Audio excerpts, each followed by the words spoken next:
अब 24वां संविधान संशोधन में लफड़ा क्या हुआ है, कॉन्टेक्स्ट आपको बता दे। हो रहा है 1961 में, लेकिन आधार रख दिया गया 1967 में। समस्या ये है, देखिए इसलिए न्यायपालिका ने 1967 बड़ा महत्वपूर्ण साल, जब पहली बार कांग्रेस को लोकसभा में 2/3 बहुमत नहीं मिला। भारत चीन युद्ध के बाद ये चुनाव हो रहा था, भारत पाकिस्तान युद्ध हुआ। इन्हें 1900 सेलिग हैरिसन ने अपनी किताब में लिखा है most dangerous decades of India. 60 का डिकेड्स मोस्ट डेंजरस था, बड़ा खतरनाक डिकेड था। तो स्वाभाविक तौर पर बड़ी परेशानियां थी, और उसमें एक नया मामला आ गया गोलकनाथ के 67 में। 11 न्यायाधीश, क्योंकि कॉन्टेक्स्ट कहाँ से बना, 24वें संविधान संशोधन कॉन्टेक्स्ट बना कहाँ से। गोलकनाथ केस पूछा जाए तो 24वां आएगा, 24वां पूछा जाए तो गोलकनाथ आएगा। हेनरी गोलकनाथ जमींदार थे, और आप जानते हैं कि जमींदारी उन्मूलन की नवीन सूची बना दी गई। कुछ पदाधिकारी गोलकनाथ के पास गए पंजाब में, पंजाब के जमींदार थे, और गोलकनाथ से कहा गया मिस्टर गोलकनाथ, इस सारी जमीन सरकार की, आपके पास 2-2 4 बीघा रखना और रख लो। गोलकनाथ ने कहा ऐसा कैसे हो सकता है, और गोलकनाथ ने उसके बाद साने पंजाब एक्सप्रेस पकड़ा अमृतसर से, और तुरंत नई दिल्ली आए। उनका माई लॉर्ड, हद हो गई। जस्टिस ये बताओ फंडामेंटल 1921 रहेगा नहीं रहेगा? बताओ, फंडामेंटल राइट को आपने बुलेट प्रूफ दिया था, आपने कहा था फंडामेंटल राइट छूना मना है, कोई छुए 440 वोल्ट करंट लगेगा। यहाँ तो सरकार मुफ्त में छुए चली जा रही है। बताइए, कल मैं जमींदार था, आज हमको पैदल बना दिया। हेनरी गोलकनाथ इसी मामले को लेकर आए थे, और हेनरी गोलकनाथ ये नहीं, अब देखिए हेनरी गोलकनाथ के पहले तमाम मूल अधिकारों को छुआ गया था। और आपको ये भी याद होगा कि शंकर प्रसाद केस में उच्चतम न्यायालय ने कह दिया था कि अगर निदेशक तत्व को लागू करना है तो मूल अधिकार छीन लेना, क्योंकि मूल अधिकार अगर छीना जा रहा है तो सामाजिक न्याय करना है, तो कुछ कुछ मूल अधिकार छीने जा सकते हैं, उसमें कोई समस्या नहीं है। लेकिन यही बात हेनरी गोलकनाथ में उच्चतम न्यायालय ने बिल्कुल यू टर्न कर दिया। हेनरी गोलकनाथ में उच्चतम न्यायालय ने आखिर में ऐसा क्या कहा 1967 में, जब गोलकनाथ मामला आया तो 11 न्यायाधीशों की बेंच, 67 में सबसे बड़ी बेंच, उससे बड़ी बेंच थी नहीं। उसके बाद कोई बड़ी बेंच है केशवन भारती, 13 न्यायाधीशों की बेंच। संख्या भी इंपॉर्टेंट है, क्योंकि गोलकनाथ के निर्णय को बदलना होगा, इससे बड़ी बेंच चाहिए। तो जब भी कोई मामला आता है, जब भी कोई मामला उच्चतम न्यायालय के सामने आता है कि भाई उच्चतम न्यायालय किस मुद्दे पर विचार करे, तो हेनरी गोलकनाथ के मुद्दे पर क्या क्या विषय पूछे गए थे। हेनरी गोलकनाथ के मुद्दे पर न्यायपालिका से पूछा क्या क्या गया था। पहला, कि क्या अनुच्छेद 13(2) में, तभी 24वां संविधान संशोधन आएगा, तो हेनरी गोलकनाथ केस में भी पूछा गया था, क्या अनुच्छेद 13 के क्लॉज 2 में उल्लिखित विधि का अभिप्राय है, उल्लिखित विधि में संशोधन विधि शामिल है या संविधान संशोधन विधि शामिल है।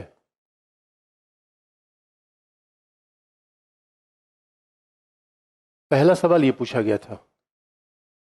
और आप याद रखिए, ये मामला शंकरी प्रसाद केस में भी आया था कि नहीं आया था? आया था या भूल गया?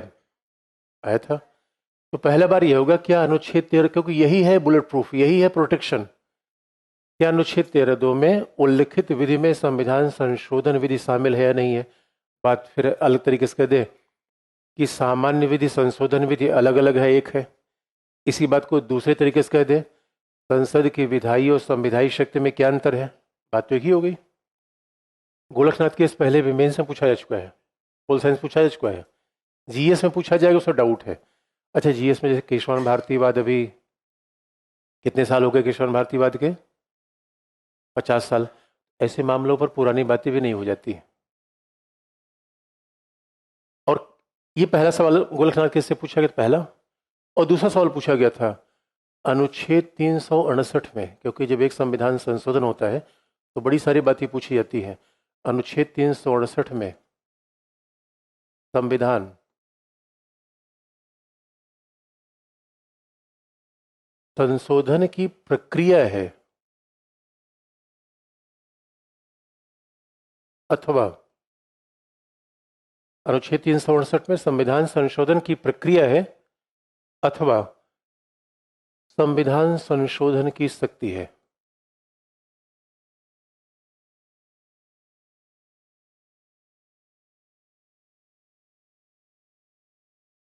प्रक्रिया है अथवा संविधान संशोधन की शक्ति है। और तीसरा, यानी मूलतः गोलकनाथ केस में 17वें संविधान संशोधन को चुनौती दी गई थी।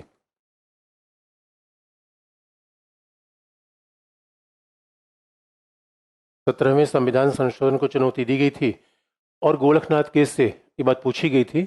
इसका मतलब है क्या मूल अधिकारों का, क्या संविधान संशोधन से मूल अधिकारों का उल्लंघन हो सकता है?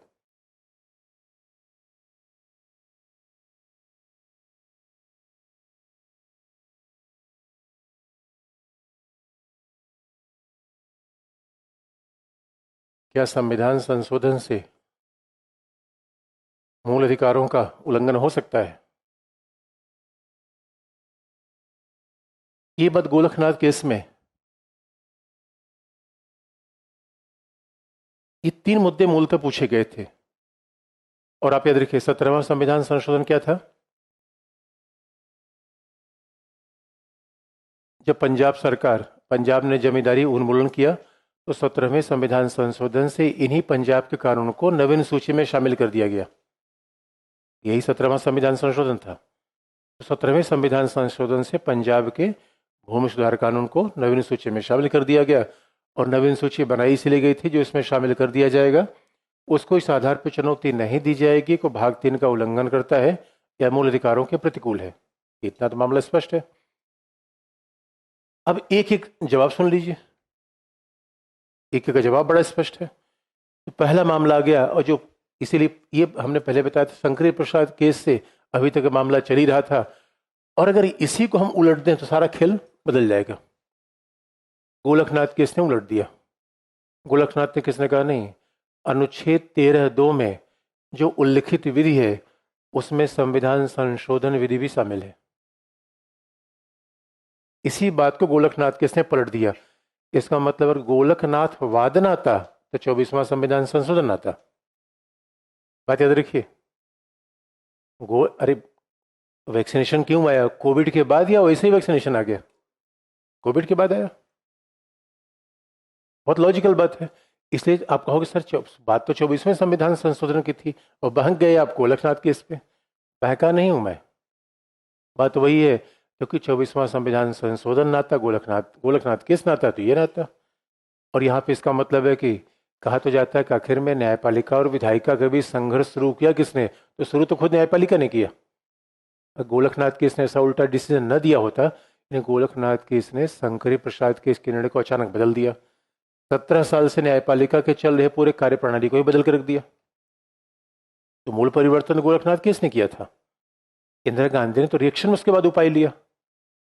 तो कई बार इसलिए कहा गया न्यायपालिका कंजर्वेटिव है। अब एक एक सवाल का जवाब दे दें कि इन तीनों सवाल में न्यायपालिका ने क्या जवाब दिया। तो पहले मामले में गोलकनाथ केस में जो पहला मामला जवाब दिया न्यायपालिका ने कहा जो अनुच्छेद 13(2)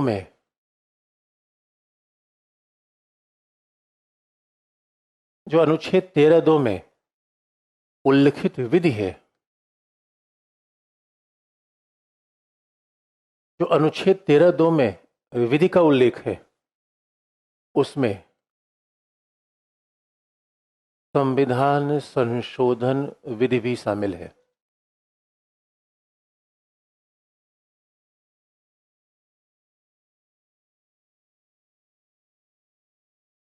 जो अनुच्छेद 13(2) में उल्लिखित विधि है उसमें संविधान संशोधन विधि भी शामिल है। इस बात का मतलब आप समझ रहे हैं? अब इसको मैं 3 तरीके से बता सकता हूं आपको कैसे समझ होनी चाहिए। इसी बात कहने का हमारे पास 3 तरीका है। अनुच्छेद इसे मैंने पहले भी कहा था, इसको अच्छे समझ लीजिए। बार बार यही मुद्दा रहता है और केशवन भारती तक फिर यही मुद्दा उठेगा। भाई अनुच्छेद 13(2) क्या था? एक प्रोटेक्शन था। हमने एसपीजी को लगा रखा था कि भाई देखो कोई घुस ना पाए, और पता चला कि लोग एसपीजी का कारवा तोड़ के घुस गए उसमें। और क्योंकि 17वें संविधान संशोधन से पहले ये बात तो पतंजलि शास्त्री से पूछी गई थी, जो पहले हमारे यहाँ चीफ जस्टिस थे, तो उनसे कहा था कानिया के बाद, तो जस्टिस कानिया उसके बाद पतंजलि शास्त्री, तो उनसे पूछा गया था भाई ये बताओ, अगर संसद के द्वारा पहला संविधान संशोधन किया गया, अरे भाई पहले संविधान संशोधन से मूल अधिकार छीना गया, चौथे से छीना गया, उसके बाद नवीन सूची में से अधिकार छीने गए, अचानक 17वें संविधान संशोधन न्यायपालिका को ऐसा क्या लग गया? इनसे जब पूछा गया कि अनुच्छेद 13(2) में जो लॉ लिखा गया है, क्योंकि अनुच्छेद 13(2) की फिर बात मैं पूरी पढ़ दूं, ऐसी कोई विधि जिससे मूल अधिकारों को छीना जाए, सीमित किया जाए, उसे न्यायपालिका असंवैधानिक घोषित कर देगी, यही तो है। तो 17वें संविधान संशोधन से मूल अधिकार छीना गया था, राइट ऑफ प्रॉपर्टी छीनी गई थी, तो लोगों ने कहा भाई देखो न्यायपालिका हम आ गए। तो उच्चतम न्यायालय ने कहा देखो भाई, जो विधि शब्द लॉ है उसमें संविधान संशोधन विधि भी है। इसका मतलब ये हो गया कि न तो आप विधि से संविधान, न तो आप विधि से मूल अधिकार को हटा सकते हैं, न संविधान संशोधन से। ये फिर मैं रिपीट कर रहा हूं, अगर आपको याद दिला दें, विधि और संविधान संशोधन में अंतर मानेंगे तो शंकरी प्रसाद केस हो जाएगा। आप कह देंगे कि विधि संविधान संशोधन में कोई अंतर नहीं है, गोलकनाथ केस हो जाएगा। अगर विधि संविधान संशोधन विधि में कोई अंतर नहीं है, बात को मैं तीसरे तरीके से कहूं, संसद की विधायी और संविधायी शक्ति में भी कोई अंतर नहीं है। इसी बात को मैं अगले फिर तरीके से कह दूं, तो न तो सामान्य विधि से मूल अधिकार छीना जा सकता है, न संविधान संशोधन से। इसी बात को कहने का चौथा तरीका है, मूल अधिकार संविधान संशोधन की सीमा से परे है। इसी बात कहने का लास्ट तरीका है, 22 भाग में, संविधान के 22 भाग हैं, उसमें सबसे पवित्र कौन है? भाग 3। ये बात गोलकनाथ केस ने कह दी, सबसे पवित्र भाग 3 है, भाग 3 मत छूना। तो अच्छा ये तो दिखता है, क्योंकि भाग 3 में जो प्रोटेक्शन दिया गया है, भाग 3 के साथ ही तो कहा गया कि भाग 3 को जो छीनेगा उस विधि को न्यायपालिका रद्द कर देगा, बाकी भाग के लिए तो ऐसा नहीं कहा गया। इसका मतलब है मूल अधिकार संशोधन की सीमा से परे है, मूल अधिकार पवित्र है, मूल अधिकार महत्वपूर्ण है, इसको छूने का मतलब है न्यायपालिका तुरंत इस बात को रद्द करेगी। ये बात स्पष्ट हुई या नहीं हुई? नहीं हुई, नहीं हुई। हुई तो बताइए मुझे, मैं तो चेहरे देख के समझ जाता हूं कि हुई कि नहीं हुई। हो गई? अच्छा हो गई, इसका मतलब पढ़ के आ पा रहे हैं। मैं पढ़ के आ पाएंगे तो है बड़ी आसान सी बात।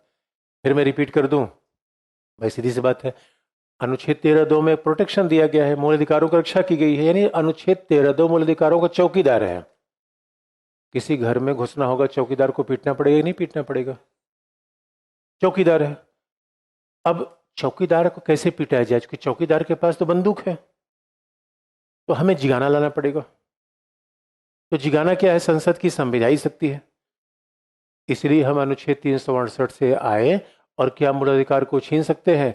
तो पता चला ना, सिक्योरिटी का अगला लेयर बैठा हुआ है कि वो AK-47 लेके अंदर बैठा हुआ है। तो न तो तमंचे से छीन सकते हो, तमंचा इसका मतलब सामान्य विधि, जिगाना इज इक्वल टू संविधान संशोधन विधि।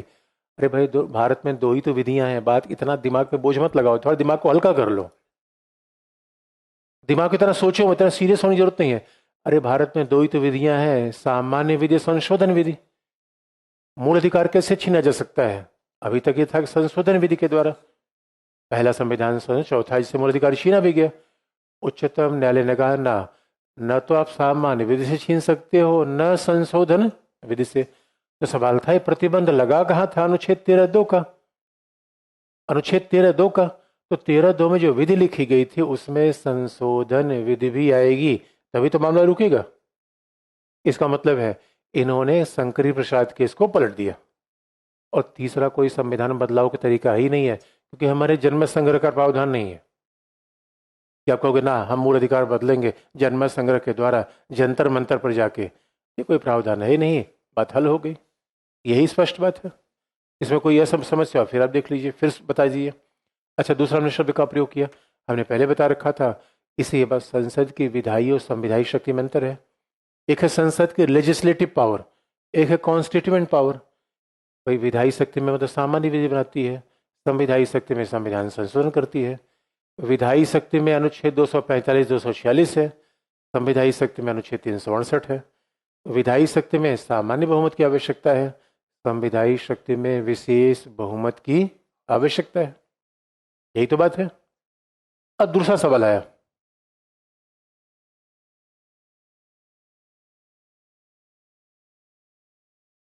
बिल्कुल, अगर विधि में संविधान संशोधन विधि शामिल है तो स्वाभाविक रूप में इसमें विधायी संविधायी दोनों शक्ति शामिल हो गई। संविधान संशोधन विधि का मतलब संविधायी शक्ति, सामान्य विधि का मतलब है विधायी शक्ति, और उच्चतम न्यायालय का दोनों में कोई अंतर नहीं है। इसलिए अनुच्छेद 13(2) की जो पहरेदारी है वो विधि के खिलाफ भी आएगी, संशोधन विधि के खिलाफ भी आएगी। इसका मतलब है कि भाग 3 में घुसना मुश्किल ही नहीं नामुमकिन है। और अगर आप भाग 3 में आप घुसने का प्रयास किए तो जैसे राजपाल यादव खट्टे मीठे में पिटाई हुई थी। देखिए मेरे बहुत फेवरेट अभिनेता हैं दोस्तों, उनकी फिल्म आती है मैं जरूर देखता हूँ। मतलब हीरो से ज्यादा अट्रैक्ट मुझे वो करते हैं, और वो प्रेरणा स्रोत है। प्रेरणा स्रोत इसलिए कितनी कम हाइट के साथ, कई बार ये लोगों को लगता है कि भाई हमारा शकल ऐसे है, कई बार लोग इसी बार फ्रस्ट्रेट हो जाते हैं कि मैं ऐसा हूँ, देख रहे हैं मेरी लंबाई ऐसी है, मोटा है, छोटा है। राजपाल यादव को देखिए, यही गरिमा है दोस्तों, गरिमा में जीवन। कई बार हम, अच्छा दूसरी बात आ गई, दूसरे सवाल पर है, और कोई कोई समस्या हो तो निश्चित रूप पूछ लीजिएगा, क्योंकि यहाँ थोड़ा टेक्निकल मामला अगर जो कुछ सकते हैं यहीं पे है, बाकी कहीं टेक्निकल है नहीं। आगे बढ़े फिर। अनुच्छेद 368, आर्टिकल 368। दूसरा सवाल था, दूसरा गोलकनाथ केस से पूछा गया था, अनुच्छेद 368 में संविधान संशोधन की प्रक्रिया है या शक्ति है। अब बताइए, इस संविधान संशोधन की प्रक्रिया, दूसरा सवाल ही पूछा गया था, अनुच्छेद 368 में संविधान संशोधन की प्रक्रिया है या संविधान संशोधन की शक्ति है।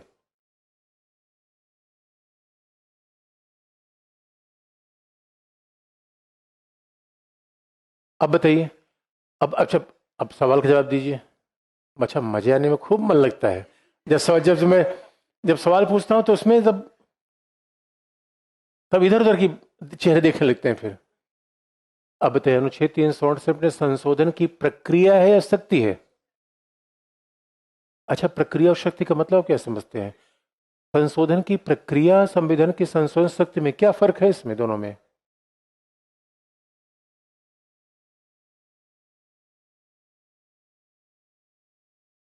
क्या क्या अंतर है, संविधान संशोधन की प्रक्रिया और शक्ति दोनों में क्या अंतर है।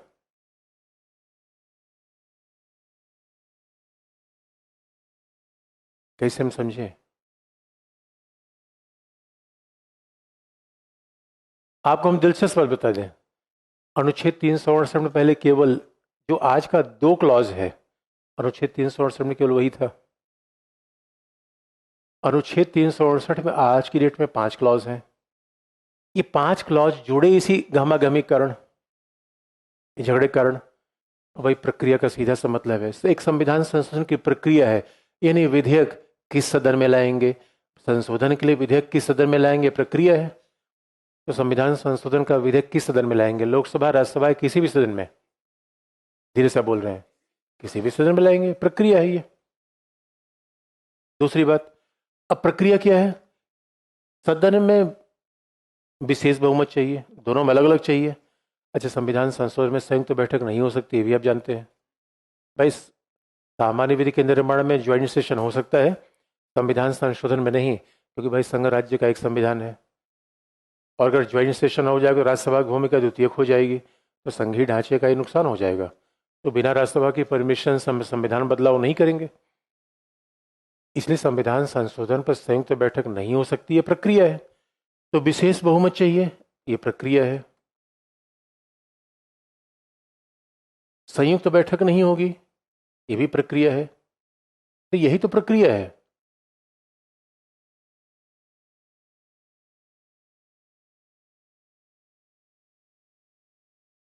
ये प्रक्रिया है। और संविधान संशोधन की शक्ति का मतलब है संविधान के किन किन भागों में बदलाव कर लिया जाए।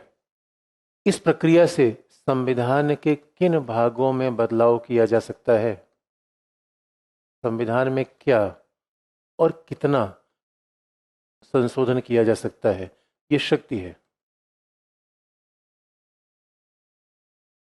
संविधान में कितना और क्या संशोधन किया जा सकता है, ये शक्ति है। और एक बड़ी इंटरेस्टिंग बात आप देखेंगे, गोलकनाथ आप अभी आज आप देखेंगे।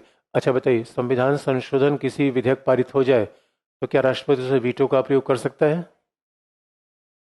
लेकिन उसको मैंने क्यों नहीं लिखा, क्योंकि वो बात जोड़ी गई 24वां संविधान संशोधन से, उसके पहले उसमें नहीं था।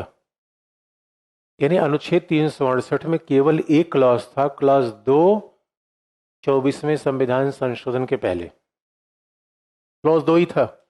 इसलिए अनुच्छेद 368 को पढ़ेंगे, प्रक्रिया है, शक्ति है। तो सवाल है गोलकनाथ के से पूछा गया क्या है अनुच्छेद 368 में, तो गोलकनाथ ने कहा केवल प्रक्रिया है। अच्छा, ये इसका मतलब है अनुच्छेद 368 में केवल प्रोसीजर है। तो उनसे पूछा गया कि संविधान संशोधन की शक्ति कहाँ है फिर। तो गोलकनाथ केस में यह पूछा गया कि भाई ये बताइए, अगर इसका मतलब अनुच्छेद 368 में केवल प्रक्रिया है, तो फिर उनसे पूछा गया संविधान संशोधन की शक्ति कहाँ है।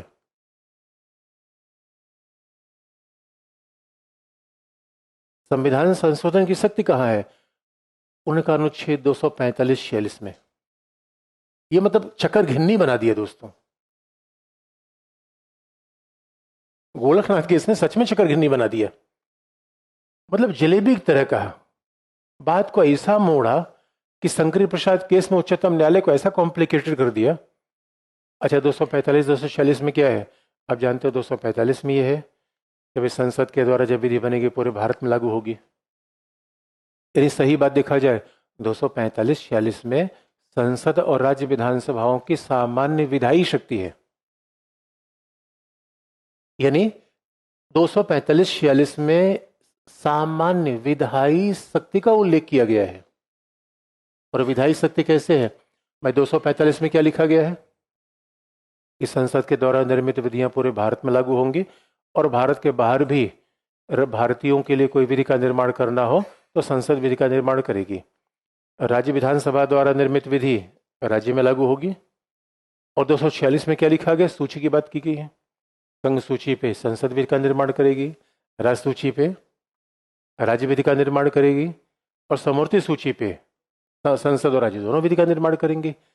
अब बड़ा इंटरेस्टिंग पार्ट है, संविधान संशोधन की जो शक्ति है वो विधायी शक्ति से अलग नहीं है। और बात देखिए बहुत लॉजिकल है, अगर संविधान संशोधन की शक्ति विधायी शक्ति जैसी ही है तो अनुच्छेद 368 में केवल प्रक्रिया है। और चूंकि सामान्य विधि से आप मूल अधिकार नहीं छीन सकते, इसलिए संशोधन विधि से भी मूल अधिकार नहीं छीन सकते, क्योंकि संशोधन विधि विधायी शक्ति है। यानी संशोधन विधि यानी प्रक्रिया 368 में केवल प्रक्रिया है। गोलकनाथ किसने कह दिया 368 में शक्ति नहीं है। ये शक्ति कहां से है? 245-46 से। अरे भाई, तो आप कहेंगे सर ये बताओ, अभी तक तो हम ये समझते थे कि 368 में प्रक्रिया और शक्ति दोनों है। अभी तक गोलकनाथ केस के पहले यही समझा जाता था कि अनुच्छेद 368 प्रक्रिया और शक्ति दोनों है। डॉक्टर अम्बेडकर की बात कही जाए तो यही समझा जाता है। संविधान सभा में 368 पर बोलते हुए डॉक्टर अम्बेडकर ने कहा था कि भाई देखिए, हमारे यहाँ जब लोगों ने पूछा संविधान कठोर है, लचीला है, सामाजिक परिवर्तन बाधा बनेगा नहीं बनेगा, उन्होंने कहा था इतना हल्ला मचाने की आवश्यकता नहीं है। जो भी हमारे संविधान से असहमत होगा उसको महज कितने बहुमत चाहिए? 2/3।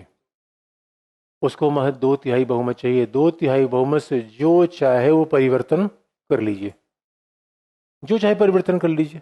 यानी इसका मतलब 2/3 बहुमत। अब तो कह रहे ना भाई, 2/3 बहुमत से भी मूल अधिकार छीनना मना है।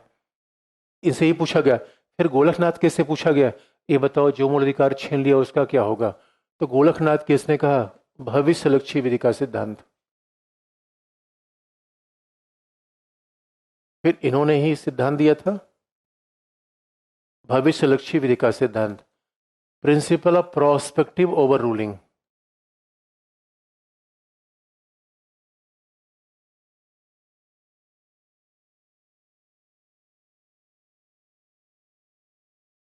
Principle of prospective over ruling, और इसमें कहा क्या गया? Principle of prospective over ruling बात कही गई। इसका मतलब है गोरखनाथ से पूछा गया कि आपने कह दिया भाग 3 को छूना मना है, लेकिन सवाल है जो पहले छू दिया है, जो पहले खरोच दिया उसका क्या होगा? उच्चतम न्यायालय की कोई बात नहीं, पहले खरोच दिया उसमें मैं बैंडेड लगा दूंगा, उसकी चिंता नहीं है। आगे से मना है, यानी 17वें संविधान संशोधन को उच्चतम न्यायालय ने रद्द नहीं किया। उच्चतम न्यायालय के जो पहले बदमाशी कर दी उसको हम माफ कर दिया। आगे से क्लास में लेट आना मना है, अभी तक लेट आए चलेगा। ये इसका मतलब हमारा आदेश भविष्य के लिए लागू होगा, अतीत बैक डेट से लागू नहीं होगा। और भाई देखिए अभी 2 ही प्रकार की होती है, हमने आपको याद होगा, रेट्रोस्पेक्टिव प्रोस्पेक्टिव। रेट्रो का मतलब है बैक डेट से लागू करना, प्रोस्पेक्टिव का मतलब है आगे से लागू करना। तो सरकार ने कहा चलो भाई जान में जान आई, ऐसा नहीं पहले वाला उलट देता, फिर तो जब पहले वाले सारे मामले उलट जाते फिर तो एकदम अफरा तफरी मच जाती, अराजकता मच जाती। उन्होंने कहा भविष्य से लागू होगा। अब इसका सीधा परिणाम ये आया, इसका सीधा परिणाम गोरखनाथ ने कह दिया, अगर अनुच्छेद 13(2) की बात देखिए, 368 की बात देखिए, एक बात सीधी बात हो गई, मूल अधिकार सब सर्वाधिक महत्वपूर्ण है। भाग 3 में पूरे 22 भागों में सबसे ज्यादा महत्वपूर्ण क्या है? मूल अधिकार।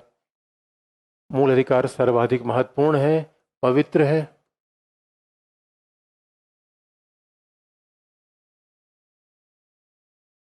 सर्वाधिक महत्वपूर्ण है, पवित्र है, जिन्हें छूना मुश्किल ही नहीं नामुमकिन है। यानी 440 वोल्ट करंट लगेगा इसके छूने से, छुआ तो आप मरेंगे। इसका मूल अधिकार में कोई झांक ताक करना मना है, भाग 3 को छूना मना है, बाकी को छूइए हमें मतलब नहीं है, बाकी से मतलब नहीं है, भाग 3 को छूना मना है। आप याद रखिए जो गोरखनाथ ने ये सारी बातें कही तो सरकार के लिए कितनी बड़ी फजीयत थी आप समझ सकते हैं। इंदिरा गांधी सोच रही थी कि मैं समाजवादी बनूंगी, और समाजवादी बनने के लिए मूल अधिकार को संशोधन करना था। इंदिरा गांधी के सारे इरादे पर ही उच्चतम न्यायालय ने पतीला लगा दिया। अब सवाल है कि इंदिरा गांधी क्या कह रही थी? इंदिरा गांधी कह रही समाजवादी बनना है। अब जरा सोच के देखिए, मूल अधिकार को नहीं छीनना है, टीवी पर कैसे हटता? बैंकों का राष्ट्रीयकरण कैसे होता? संपत्ति आप कैसे छीनते? अरे आजादी के बाद झगड़ा तो मूल अधिकार के संशोधन पे ही आ रहा था। जब भी निरीक्षक तत्व को लागू करने की बात करते मूल अधिकार का मामला सामने आ जाता। इसीलिए इंदिरा गांधी के सामने बड़ा पेचीदा मामला आया, लेकिन इंदिरा गांधी को क्योंकि उच्चतम न्यायालय का निर्णय बाध्यकारी होता है। भाई हमारे यहाँ कहा जाता है संविधान को बदलने के 2 तरीके हैं, एक तो संसद समय समय बदलती रहे अनुच्छेद 368 से, और दूसरा न्यायिक निर्णयों से भी संविधान का विकास होता है। तो न्यायपालिका ने इसका मतलब है अगर न्यायपालिका की बात मान ली जाती तो फिर मूल अधिकार को छूना मुश्किल था। लेकिन यही बात इंदिरा गांधी ने अपने विधि मंत्री से कही। इंदिरा गांधी विधि मंत्री से कहा महोदय अब क्या होगा, निदेशक तक तो न छुए। विधि मंत्री ने कहा अरे मैडम कैसी बात आप करती हैं, इसने भाग 3 छूने से मना किया है, 368 थोड़े। इसका सीधा सा मतलब है, देखिए ये वकीली यही सब लीगल पेच है। तो विधि मंत्री ने कहा अरे भाई यानी कहीं जब दरवाजे से प्रवेश न मिले खिड़की का प्रयोग किया जा सकता है कि नहीं? किया जा सकता है। तो विधि मंत्री ने कहा मैडम आप चिंता मत करिए, हम तो इसको पलट कर रख देंगे। इंदिरा गांधी ने कहा सच्ची बात है? ये गोरखनाथ के इसको गोल गोल पहले घुमाओ, पहले इसको खत्म करो पहले। और उसी खत्मे के लिए क्या आया? 24वां संविधान संशोधन। तो गोरखनाथ की सारी बात को उलट दीजिए, 24वां संविधान संशोधन हो जाएगा। गोरखनाथ ने जो जो कहा उसी को उलट दीजिए, यानी शंकरी प्रसाद की बात को फिर से लिख लीजिए, 24वां संविधान संशोधन। आप सही बात करो, शंकरी प्रसाद की बात को फिर से लिखना क्या है? 24वां। अब 24वां, अच्छा अभी तभी इसमें कुछ पूछना होता पूछ लीजिए। मैं बार बार कहता हूं कोई कॉन्सेप्ट की प्रॉब्लम हो तो कभी संकोच नहीं करना चाहिए। ये नहीं सोचना चाहिए कि और कोई नहीं पूछ रहा इसलिए मैं भी नहीं पूछूंगा, या मेरी बेइज्जती हो जाएगी। आपकी कौन सी इज्जत है? मेरी तो कोई इज्जत नहीं है। तो ये सब गलत फहमी में नहीं रहना चाहिए कि मैं पूछूंगा तो मेरी इज्जत, पता नहीं बच्चे मुझे क्या समझ लेंगे। बच्चे कुछ भी समझ ले, इससे कोई फर्क नहीं पड़ता। आप क्या है वही रहेंगे। दुनिया में ये कभी नहीं दिखाने का फर्क, वो मुझे पता नहीं क्या समझ रहा है। जो जैसा समझे वो समझने दो। आप जैसे हो बने रहोगे। जो आपको समझता है उसको बताने की जरूरत नहीं है, जो नहीं समझता लाख बताओगे समझेगा नहीं। क्या फायदा उसको समझा रहे हो तुम। अपने आप को बदल लो यार, अपने आप को जैसा, तो प्रॉब्लम तो नहीं है। अब 24वां संविधान संशोधन। हाँ हाँ, सारे उच्च न्यायालय के भी उच्चतम न्यायालय के भी, दोनों की शक्तियां समानांतर हैं, आप याद रखिएगा। उच्चतम न्यायालय उच्च न्यायालय की समानांतर शक्तियां हैं। आगे बढ़े। ये था गोलकनाथ केस। अब इंदिरा गांधी ने कहा कि मंत्री महोदय आप क्या सुझाव देते हैं। उनका सुझाव देते हैं, मैं बदलने जा रहा हूं इसको। इंदिरा गांधी ने कहा पहले इसी को बदलो। उनका हाँ, पहले जब तक इसको पलटेंगे नहीं तब तक मूल अधिकार छुएंगे नहीं, क्योंकि 25वें से मूल अधिकार छुआ गया, 26वें से संपत्ति छुई गई। अगर 24वां, इस मामले में 24वां महत्वपूर्ण बन जाता है, 24वां ना होता है 25वां 26वां आता। भाई खिड़की खुलेगी तब तो घुसोगे आप। एक आदमी पहले छत पे जाता है, वो खिड़की खोलता है, और खिड़की खोलने वाला कौन है, 24वां। अब 24वां संविधान संशोधन कैसे आया।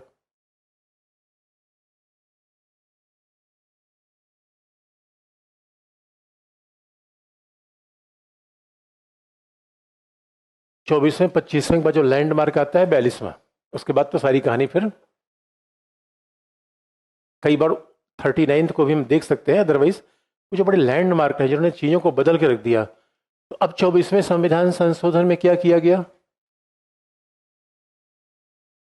अब एक बात आप जानते थे, अनुच्छेद 368 को रिस्टोर करना था।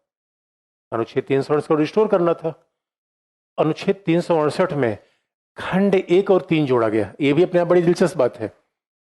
अनुच्छेद 368 का पहला और तीसरा खंड, पहला और तीसरा क्लॉज 24वें संविधान संशोधन से आता है।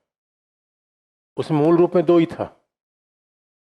तो अगर, और अनुच्छेद 368 के खंड 1 जोड़ा गया, क्लॉज 1 जोड़ा गया। इसमें क्या लिखा गया, तो शब्दों का देखिए, इसमें क्या लिखा गया। संसद अपनी संविधायी शक्ति, देखिए शब्द का, कॉन्स्टिट्यूएंट पावर,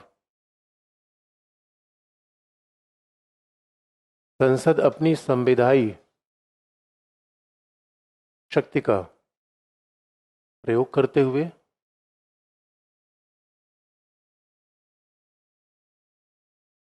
संविधान की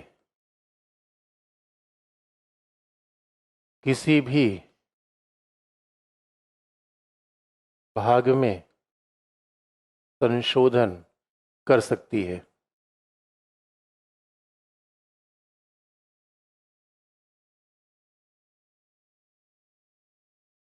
संसद अपनी संवैधानिक शक्ति का प्रयोग करते हुए संविधान के किसी भी भाग में संशोधन कर सकती है।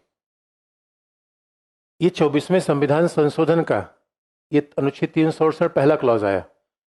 इसमें आपको सिंपल सी बात बता दें, कहाँ महत्वपूर्ण बात है। केवल संविधायी शक्ति, 368 में केवल प्रक्रिया है या शक्ति,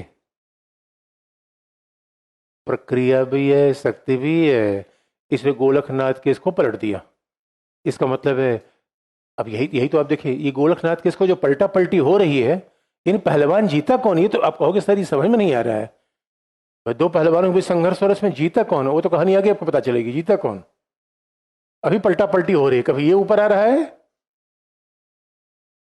इसलिए आप याद रखिए, इंदिरा गांधी ने 24वें संविधान, इसका मतलब है संविधान संशोधन को बदलने की शक्ति संसद के पास है, और न्यायपालिका के निर्णय को बदलने का एकमात्र तरीका संविधान संशोधन।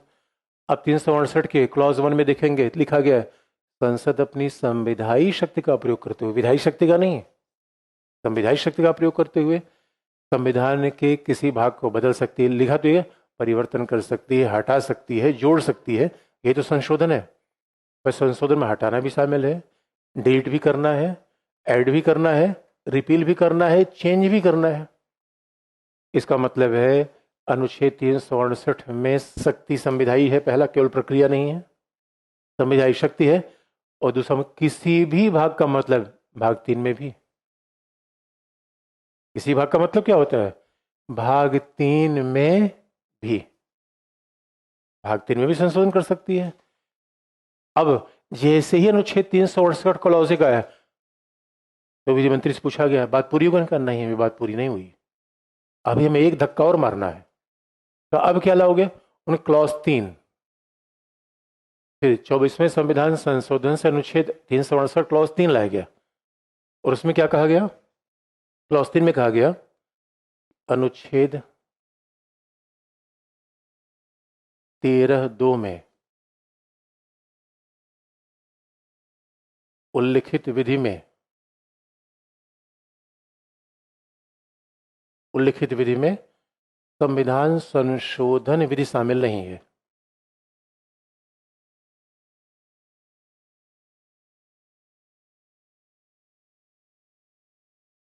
तेरह दो में संविधान संशोधन विधि शामिल नहीं है।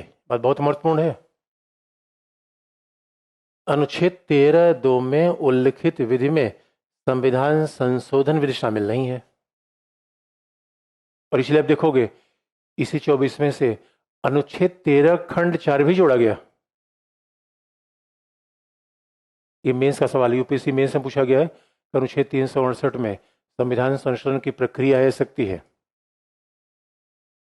बात पूछी गई है। क्योंकि अब ये झगड़ा केशवानंद तक चलता रहा, क्योंकि 24वें संविधान संशोधन को कहाँ चैलेंज किया था? केशवानंद भारतीवाद में। ये झगड़ा भी खत्म नहीं हुआ, और इसका मतलब है कि अनुच्छेद 13(2) में जब लिख दिया गया कि विधि में संशोधन विधि शामिल है, इसका सीधा सा मतलब है अब अनुच्छेद 13(2) का प्रतिबंध संविधान संशोधन विधि पर नहीं होगा। संविधान संशोधन विधि के ऊपर गार्ड का काम नहीं होगा, भाग 3 को हम हटा सकते हैं। इसलिए इसी 24वें संविधान संशोधन से अनुच्छेद 13 का खंड 4 जोड़ा गया। अनुच्छेद 13 का क्लॉज 4 जोड़ा गया। इसी से आर्टिकल 13 क्लॉज 4 जोड़ा गया। और 13 क्लॉज 4 क्यों जोड़ा गया? क्योंकि लिख दिया गया कि यह संविधान संशोधन विधि पे लागू नहीं होगा। कहीं जरा सोच के देखिए, फुल प्रूफ इंतजाम किया गया, कहीं से आप भाग ना पाए। 368 में संशोधन किया गया, 13 क्लॉज 13 का क्लॉज 4 जोड़ दिया गया कि जो अनुच्छेद 13(2) लिखा गया है ये बात संविधान संशोधन विधि पर लागू नहीं होगी। रास्ता खत्म। अब 368 का चेंज, इसका मतलब संसद चाहे तो भाग 3 को छू सकती है, हटा सकती है। इसका मतलब अनुच्छेद 13(2) में जो मूल अधिकार को बचाने का गार्ड लगा गया था उस 368 पर लागू नहीं होगा। इसका सीधा मतलब क्या है? ये सारी कहानी उच्चतम न्यायालय ने केशवान गोलखनाथ केस के पहले शंकरी प्रसाद केस में यही बात मानी जाती थी। आपने देख लिया, गोलखनाथ केस ना आया होता तो क्लॉज 1 और 368 का ना था। गोलखनाथ केस ना था, क्लॉज 4 ऑफ आर्टिकल 13 नहीं आता। यानी गोलखनाथ को फिर से उल्टा किया गया। अब उच्चतम न्यायालय से कह दिया गया अब भाग 3 का रास्ता साफ हो गया, अब जाओ जो संशोधन करना है वो कर लो। तो 24वें में ये बहुत बड़ी बात थी। और फिर इसका मतलब इसी बात को इस तरीके से पूछा गया, इस बात को इस तरीके से पूछा गया, बात को इस क्लॉज का निष्कर्ष क्या निकला? बात को लिखने का और तरीके हैं, एक ही बात हम लिख रहे हैं। तो गोलक 24वें संविधान संशोधन का फिर निष्कर्ष क्या निकला? कहा क्या गया? 24वें संविधान संशोधन का निष्कर्ष निकला कि पहला, संसद की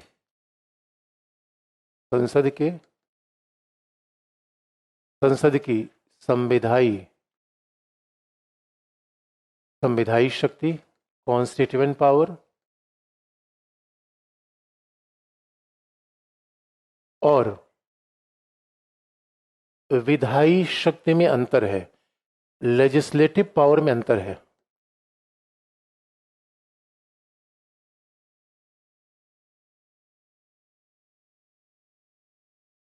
संविधायी शक्ति और विधायी शक्ति में अंतर है, बात स्पष्ट हो गई? यही तो है। इसका मतलब फिर ये भी निकल गया इसका मतलब ये भी आ गया कि संसद की संशोधन की शक्ति पे कोई प्रतिबंध नहीं है, भाग 3 का भी नहीं। अरे क्या लिखा गया है, किसी भी भाग में। इसका मतलब ये हो गया संसद की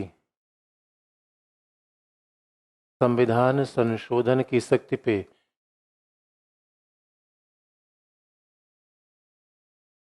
शक्ति पर कोई प्रतिबंध नहीं है, प्रतिबंध नहीं है। और अनुच्छेद 368 में प्रक्रिया और शक्ति दोनों है। मतलब तो ही निकला इसका, अनुच्छेद 368 में संविधान संशोधन की प्रक्रिया और शक्ति दोनों है।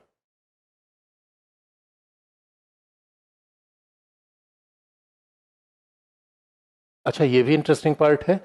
जो गोलकनाथ केस का डिसीजन था, गोलकनाथ बनाम पंजाब राज्य, वो 6-5 से था। 6 पक्ष में थे, 5 विपक्ष में थे, क्योंकि हमारे कोई निर्णय बहुमत से आता है। एक अजीब सी बात आपको नहीं लगती यार, ये क्या लफड़ा हम पढ़ रहे हैं? ये 24वां संविधान संशोधन is equal to Shankar Prasad case, इसमें कोई समस्या है? 24वां संविधान संशोधन क्या है? शंकर प्रसाद केस है। अब जो गोलकनाथ केस में बदल दिया, ऐसे इतनी कार्रवाई करनी पड़ी। लेकिन इंदिरा गांधी ने कहा मैं एक थोड़ा चेंज और कर देना चाहती हूँ। आज तो न्यायपालिका ने कल कल प्रॉब्लम की, कल राष्ट्रपति से हटिया जाए तो। इंदिरा गांधी ने कहा मैं जड़ से समस्या का समाधान करना चाहता हूँ, मैं सर्जरी करना चाहता हूँ। इंदिरा गांधी से विधि मंत्री ने कहा मैडम ये बिल्कुल कर दो, क्योंकि ये लफड़ाई खत्म हो जाए, ये कभी इनकी हिम्मत न पड़े कि संसद की संविधान संशोधन शक्ति पर रोकने पर। ये आप जरूर करो, तभी समाजवाद इसलिए आएगा। इंदिरा गांधी ने कहा हाँ, इस 24वें संविधान संशोधन से एक बात और जोड़ी गई, संविधान संशोधन विधेयक पर राष्ट्रपति वीटो का प्रयोग नहीं करेगा। अब बात पूरी हो गई। विधि मंत्री का मैडम और कुछ बचा? कहा ओके, नाउ गो अहेड। इसलिए एक किला फतह हो गया, अब दूसरे किले पर हमला, 25वां। इसका मतलब है अब क्या हो गया, यहां पे संविधान संशोधन विधेयक पर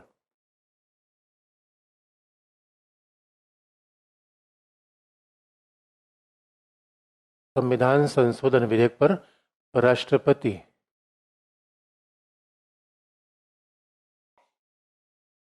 वीटो का प्रयोग नहीं करेगा।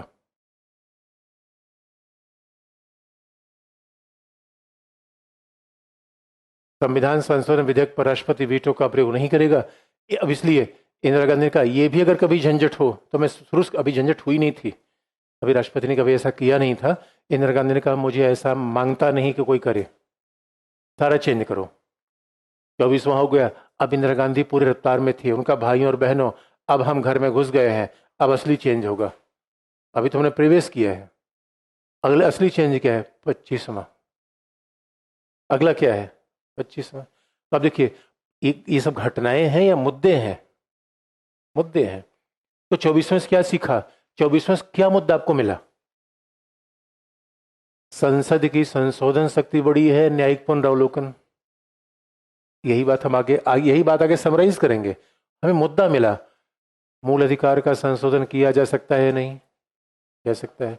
और मूल अधिकार का संशोधन क्यों होगा? क्योंकि निदेशक तत्व को क्रियान्वित करना है, मूल अधिकार का संशोधन हमें करना पड़ेगा इसे। और दूसरी बात है, यानी इस लड़ाई में न्यायपालिका और संसद की जंग में जीता कौन? संसद। इसका मतलब है यही बात तो है भाई, संसद जनता की इच्छा को रिप्रेजेंट करती है, न्यायपालिका मूल अधिकारों की रक्षक है। लेकिन न्यायपालिका मूल अधिकारों की रक्षा करते समय वो सामाजिक न्याय के रास्ते में बाधे में लाद विभाजन, इस पूरे संघर्ष का एक जरा ये मुद्दा था इसमें, इसको लिखेंगे।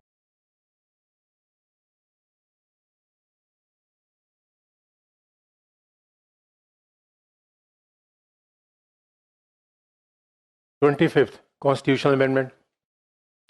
और एक खास बात है, इंदिरा गांधी यानी एक ही साल सारा 24वां 25वां, तो 24वें ने आधार रख दिया कि भाई अब आप भाग 3 को छू सकते हो। अब 25वें सीधे भाग 3 को छूने का प्रयास किया गया। और 25वां संविधान संशोधन इस मामले में बहुत महत्वपूर्ण है। ये शब्दों को हम कितने संवेदनशीलता के साथ पढ़ते हैं, या आप याद रखिए पहली बार। और मैं पहली बार शब्द का प्रयोग कर रहा हूं, इसका मतलब है कुछ बहुत महत्वपूर्ण घटना है, first time, which happen never before. आप जानते हैं आपके साथ जो पहली पहली बार घटना होती, कई लोग तो उसको याद रखते हैं, डायरी वायरी में लिखते हैं, पहली बार नौकरी कब ज्वाइन किया, पहली बार घूमने कहाँ गया, पहली बार दिल्ली आए तो अनुभव कैसा रहा। कई लोग तो बगैर डायरी लिखते हैं। पहली बार ही बात थी, तो पहली बार का महत्व तो बहुत ज्यादा होता है। पहली बार क्या हुआ 25वें संविधान संशोधन से, निदेशक तत्व, निदेशक तत्व के अनुच्छेद 39B(C) को मूल अधिकारों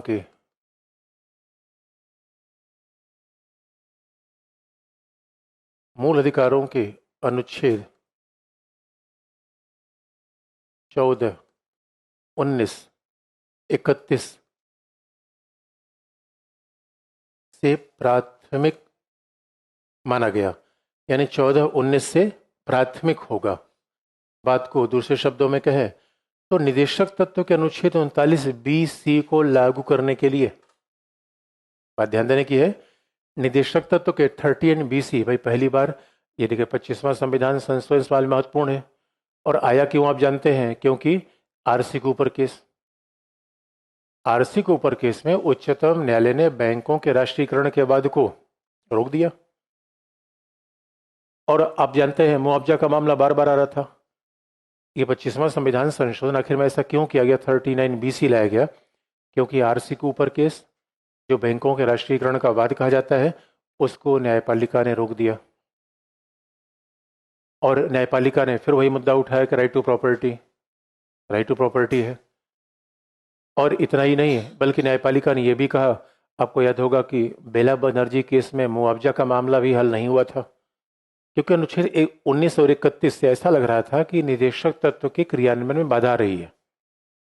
इसे 39 और निदेशक तत्व के 39B(C) में बात लिखी गई है कि सामाजिक संसाधनों का वितरण और उपयोग इस तरीके से होगा जिससे समाज की भलाई हो, समुदाय की भलाई हो, और आर्थिक प्रबंध इस तरीके से होगा जिससे संपत्ति का केंद्रीकरण कुछ ही हाथों में न हो जाए। तो आप जानते हैं 39B(C) तो हमारे यहाँ समाजवाद का बीज है, निदेशक तत्व है। निदेशक तत्व में ही समाजवाद का बीज इसे रखा गया है, समाजवाद का बीज कहिए, सामाजिक आर्थिक लोकतंत्र का आधार कहिए। तो 39B(C) का बड़ा महत्व था। और इसका उपयोग हमें कहाँ करना पड़ रहा था, भूमि सुधार करना है तो जमीन लेनी है, भाई भूमि सुधार करना है तो जमीन लेनी है, बैंकों का राष्ट्रीयकरण करना है तो संपत्ति लेनी है। तो आखिर में संपत्ति के आधार पर 19 और 31 के आधार पर मामले बार बार चैलेंज किए जा रहे थे। निदेशक तत्व के क्रियान्वयन को ये बहुत बड़ा स्टेप था। यानी जरा सोच के देखिए हमारी ये कितना बड़ा स्टेप था। हमारे मूल अधिकार में लिखा गया है कि कोई व्यक्ति मूल अधिकार को लागू कराने के लिए न्यायालय जाएगा, निदेशक तत्व लागू करेगा राज्य।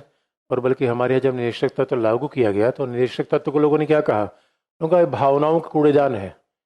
निदेशक तत्व को लोगों ने कहा ये तो महात्मा गांधी को दी गई अंतरिम श्रद्धांजलि है, ये तो वैसे बड़े बड़े लोगों की पायस एस्पिरेशन कहा गया, यानी बड़े बड़े लोगों की बड़ी बड़ी बातें हैं, इसका कुछ मतलब नहीं है। लेकिन हकीकत की बात है उसी निदेशक तत्व को लागू करने के लिए 3 मूल अधिकार को नीचे कर दिया गया। ये कितना बड़ा चेंज था अपने आप में। और 14, 19 आप याद रखिए। अब 19 और 21 में संपत्ति की बात है। आप कहेंगे सर 14 में ऐसी क्या बात है, 14 क्यों लाया गया? क्योंकि आप जानते हैं कोई भी हमारे यहाँ लॉ बनेगा वो विभेदकारी नहीं हो सकता। अगर विभेद किया जा रहा है वो भी तार्किक होगा। इसलिए हमारे कोई लॉ बन रहा है, पहला तो 14 की टेस्टिंग पास करनी चाहिए। 14 पीटी है, बिना पीटी पास के मेन से आप टकराएंगे नहीं। तो 14 को वेरीफाई करिए, उसके बाद आप यहाँ पे जाइए 19 और 31 पे, उसके बाद ही आप 19-31 पे जाएंगे। ये बड़ा लैंडमार्क अमेंडमेंट था। तो पहली बार 25वें संविधान संशोधन से, यानी अगर आरसी के ऊपर केस ना था, बैंकों के राष्ट्रीयकरण के मामले को उच्चतम न्यायालय चैलेंज न करता, तो शायद इंदिरा गांधी 25वां संविधान संशोधन लेकर ना आती, क्योंकि बाकी मामला 24वें साल हो गया था। और इंदिरा गांधी यही नहीं रुकी। इंदिरा गांधी को पता था कि बार बार जब हम निदेशक तत्व लागू करते हैं तो मूल अधिकारों की रक्षा का दायित्व उच्चतम न्यायालय का ही है। उच्चतम न्यायालय इधर आएगा, अगर मैं 25वां कर दिया तो भी आएगा। वैसे 17वें का संशोधन हो सकता है, 25वें का भी तो हो सकता है। इंदिरा गांधी ने दूसरी बात लिख दी इसमें कि देखिए ये और भी महत्वपूर्ण मामला था। पहली बात तो अभी तरह लिखा ही है। पहला कितना कितना लैंडमार्क मामला था कि निदेशक तत्व को ऊपर कर दिया गया फंडामेंटल राइट से, जबकि हमारी संविधान की योजना थी कि मूल अधिकार तो बहुत महत्वपूर्ण रहेगा, मूल अधिकार को इतना बड़ा संरक्षण मिला था। लेकिन लोगों ने कहा भाई सामाजिक न्याय स्थापित करने में मूल अधिकार बाधा नहीं होना चाहिए। इंदिरा गांधी ने कहा ना अभी इस बात नहीं बनी है। 39 BC के, ये तो पहला 25वें अमेंडमेंट का पार्ट है, दूसरे में ये भी लिखा गया कि 39 BC को लागू करने के लिए 14, 19, 31 का उल्लंघन किया जाएगा, इसका न्यायिक पुनरावलोकन नहीं होगा, इसका जुडिशियल रिव्यू नहीं होगा।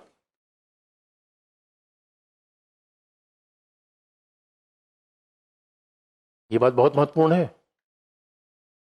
इसका मतलब ये पहला संविधान संशोधन था जहां न्यायिक पुनरावलोकन को सीधे रिस्ट्रिक्ट किया गया था।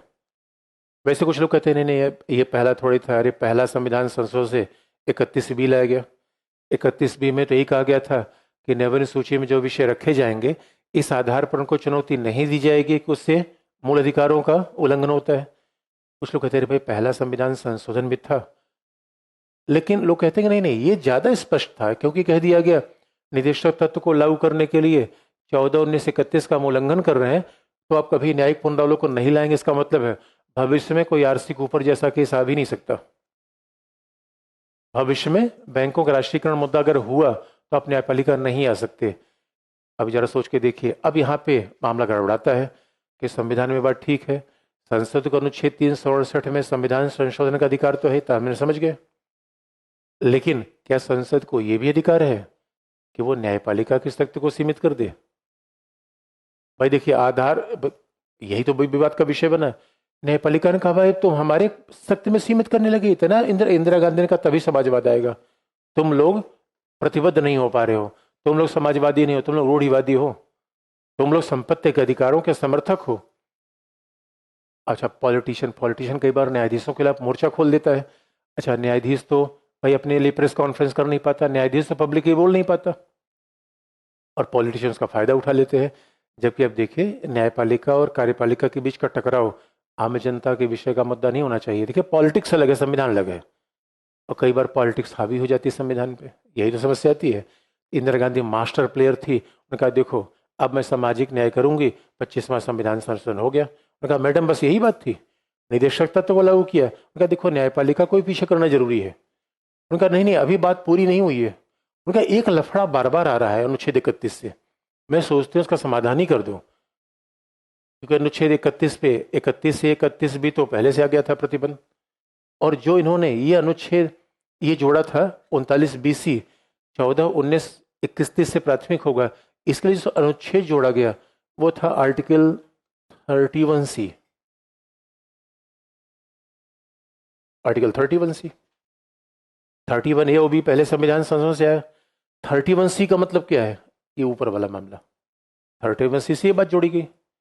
इंदिरा गांधी ने कहा 31 में एक शब्द हटा देने की आवश्यकता है जो बार बार लफड़ा पैदा कर रहा है। तो लोगों ने मैडम क्या है? उन्होंने कहा मुआवजा, मुआवजा हटाओ, कंपनसेशन नहीं होना चाहिए। इसमें कंपनसेशन के बजाय दो शब्द होना चाहिए, राशि। तो 25वें संविधान संशोधन से कंपनसेशन शब्द हटाकर क्या रख दिया गया? राशि, अमाउंट रख दिया गया। अब देखें कंपनसेशन अमाउंट में फर्क है। कंपनसेशन का मतलब है कि भाई हमने किसी का नुकसान किया इसलिए हम भरपाई कर रहे हैं, कंपनसेशन है। अमाउंट का मतलब है कि हमने कोई नुकसान किसी को थोड़ी किया है, हमने किसी को नुकसान नहीं किया है भाई, हमने तो किसी को राशि दिया है। और संपत्ति, यही तो समाजवाद की बात है भाई, संपत्ति सरकार की है, संपत्ति किसी निजी व्यक्ति वर्ग की नहीं है, और सरकार जब चाहेगी तब संपत्ति ले लेगी, सरकार जब चाहेगी संपत्ति ले लेगी। इसलिए ये भी मामला खत्म। इंदिरा गांधी ने कहा न रहेगी बांस न बाजेगी बांसुरी, बार बार लोग करें मुआवजा दो मुआवजा दो, तो मुआवजा खत्म करो, अब राशि दी जाएगी, और राशि तो हम सरकार डिसाइड करेगी।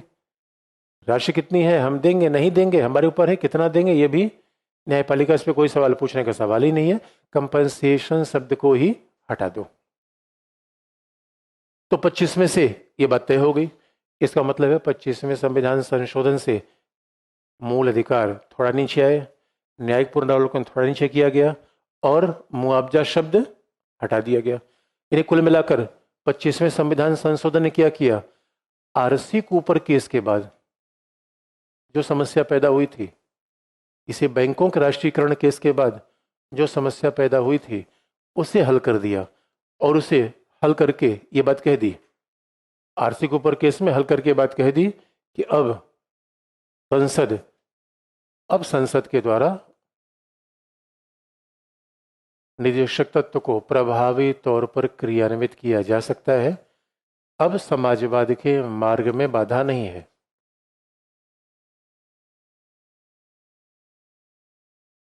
निदेशक तत्व का प्रभावी क्रियान्वयन किया जा सकता है और अब समाजवाद में बाधा नहीं है। और इसी का परिणाम था बड़े सारे विषय नवीन सूची में और रखे गए।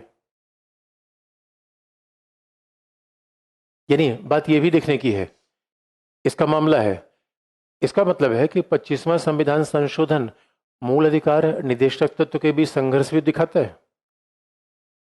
इसलिए 25वां संविधान संशोधन मूल अधिकार निदेशक तत्व के बीच संघर्ष दिखाता है। अच्छा, मूल अधिकार निदेशक तत्व के बीच का संघर्ष संसद और न्यायपालिका के बीच का संघर्ष बन गया।